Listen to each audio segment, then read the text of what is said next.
this is the beginning of the season of Advent of a Revolution. And I just want to say a few words to ground and frame us tonight as we enter in this season, which will start tonight and run all the way through MLK Day, which also happens to be Inauguration Day this year. So a pretty momentous time we're in, and a very opportune season to be doing some work as a movement. And a lot of us have been feeling the weight and the urgency, the fear, the uncertainty of this moment. But we should, I think, remember that the forces we're up against have created and benefited from and helped to sustain a system that, in the simplest terms, concentrates the wealth, the resources that we all need to sustain life and allow life to thrive. They've concentrated those into the hands of a very few people.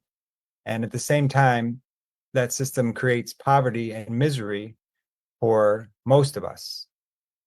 Now, we can't outmight these forces, but we can outsmart them by getting organized, by doing the slow and sometimes the fast work of identifying, developing, and uniting leaders who can then unite the poor across lines of division, across the ways that we're divided.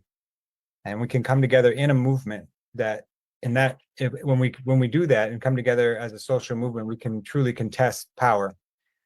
This past election does not change any of this. It only intensifies the urgency and certainly the danger of doing this work. And we need and will need spaces like the Freedom Church of the Poor to be together, to hold each other, but also to get organized. And in this moment, between now and the inauguration, between now and King Day, and the inauguration of a national leadership which promises to accelerate the struggles of the poor, we do have an opportunity to challenge some of the deepest cultural and religious lies that we know help sustain this system that causes so much misery and poverty.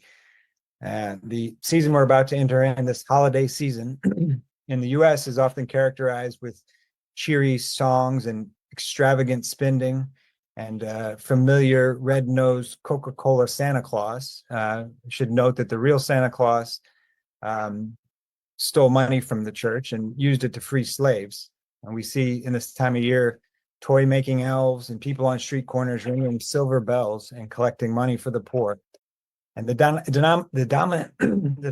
dominant story religiously that we hear tells of some far away, long ago place in a peaceful, silent night where a meek and mild Virgin Mother gave birth to the Savior of the world. And I think more and more of us, especially in this community, know that this all contradicts the world of desperation and violence that most of us know, and which only intensifies in this cold, dark winter months. It also masks the true beauty and persistent struggle that is brewing from below. The world that Jesus was born into was also one of intense violence, deep poverty, and a beautiful, fierce, and organized resistance to empire led by the poor and marginalized masses. The Freedom Church of the Poor community and our partner organizations, we come together for this winter offensive, this season that we call Advent of a Revolution, and after Christmas becomes birth of a movement, in order to expose the lies of this candy cane Christmas and to revive the revolutionary power of this ancient story of Christmas, of the birth of Jesus, and also to reconnect to the God of Mary, who Mary praised as the one who casts down the mighty and from their thrones and lifts up the lowly. And also, finally, and most importantly, we come together to give strength and unity to the movement of our people in these truly troubled times.